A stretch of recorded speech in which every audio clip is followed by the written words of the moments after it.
I had a lot of fun making a double-sided sign for my mother-in-law for Mother's Day, so I just kind of wanted to show you guys the process. As you can see, I've got a bunch of Rust-Oleum spray paints, and this is going to be the base for both sides. I don't like to waste signage per se, so I do like to do both sides. That way, you can make it versatile for different seasons, or if you just kind of want to change things up a bit. So I'm just taking these colors and I'm just randomly, spraying them around on both sides of the board, as well as doing the edges. And these are just Rust-Oleum spray paints, nothing too fancy. Most of the products I am using in this video, though, are Iron Orchid Design stamps, and yeah, that's pretty much it. And Wise Owl paint and clear enamel, a little bit of polyacrylic. So, but yeah, once the colors are down, I'm going over it with the polyacrylic. This is just going to make sure that when I do any kind of distressing, that that these colors kind of stay put. So once that dried on this one side that I'm doing, I'm going to use some of my Folk Art Crackle. And this is just a medium. You brush it on and then you wait until it's completely dry. And then when you apply chalk paint over it, it'll actually make the chalk paint crackle, which is pretty cool. I really like using this stuff. You want to go thinner where you want smaller cracks, have a little more of that medium in the areas that you want like bigger crackles. And then we'll sand later on too, just to kind of make more of those colors pop through. But now I'm just applying Rust-Oleum white linen chalked paint over the top. Now, because of that crackle, you do want to work quickly. You don't want to put too much paint on because it will just kind of curdle and slide off. So you want kind of a light coat, but you want full coverage, at least for this piece, for this look. So I'm working very quickly. I know this is kind of fast forward, but I am brushing it on rather quickly. And once everything is covered, you can see it's already starting to crackle before the paint is even dry. So that's why you kind of want to work quickly with it. And then once all of that was completely dry, I'm just taking a 120 grit sandpaper and I'm just going over it. It's going to catch some of those little cracks and chips, pulling that paint back, which is going to reveal some of those fun colors that we have underneath. I just wanted it kind of subtle. I didn't want a lot of bright colors, but I did want them kind of poking through. And once I've sanded it and I'm happy with the way that it's distressed, I'm just going back over it again with some polyacrylic. And this will just make sure everything's sealed before we move on. And once the polyacrylic's dry, now we get to stamping. So this is the wood grain stamp from Iron Orchid Designs.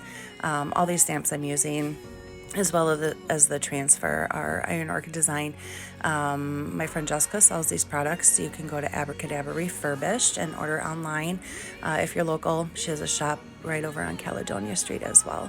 So if you like any of these products and you like the looks of them, go ahead and message her or stop at the shop and pick them up for yourself. They're very, very easy to use. Iron Orchid Design is definitely my go-to brand for molds and stamps and transfers. So they just have a really nice variety.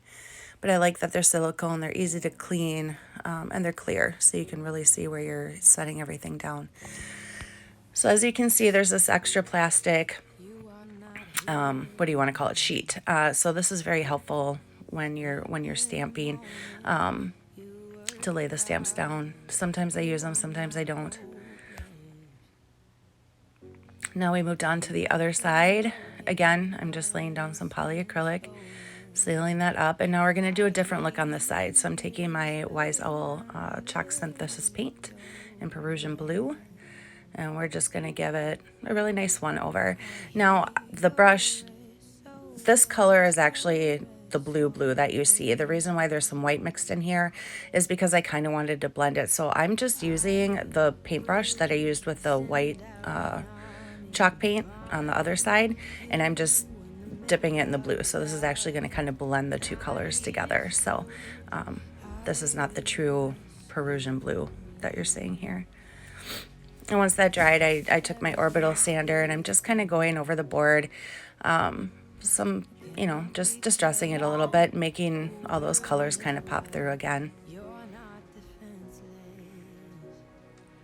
And then I wipe that off, and now we're using some more Iron Orchid Design. I want to say these are the block stamps, if I'm not mistaken. So just taking some white ink from my ink pad here. And as you can see with the letters, the plastic sheet is very, very helpful because you can line up your letters the way that you want them. And so then everything's straight and even versus just doing one at a time by hand. I'm just kind of going around the edges, just making sure every part of the stamp makes contact with the board.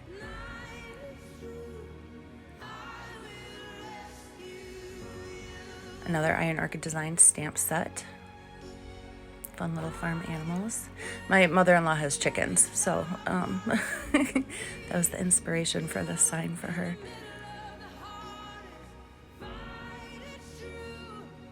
And this chicken stamp actually looks like her one chicken we called Becky.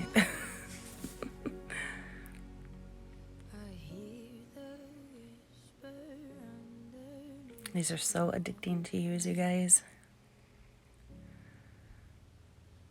It's another stamp set. And then I used, yeah, I think there's like 4 or 5 different stamp sets that I used on this side of the board. So now that everything is dry, wait for the ink to dry. I did spray over some Rustoleum clear matte finish just on the areas that I did stamp. That just helped the ink dry a little bit quicker. So once that was done, as you saw, I just put 1 layer of Wise Owl clear enamel over it. And once that was dry, I flipped it back over on this side. And so I just showed you an Iron Orchid Design transfer with, you know, it's kind of a country farm themed. And so then I cut out this strip that says fresh eggs. And I'll line it up, and then I'm going to start rubbing.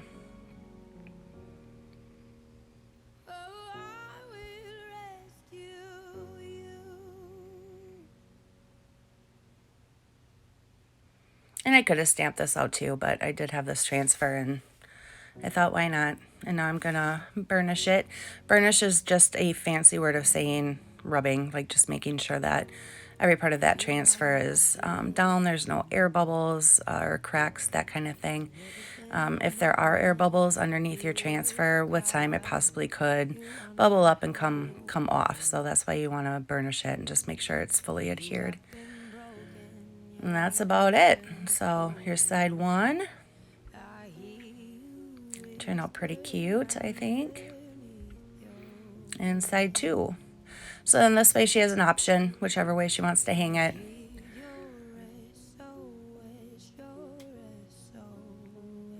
The chicken. Get it? Chicken?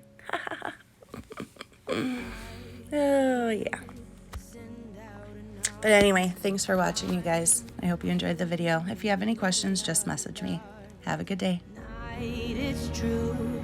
I will rescue you.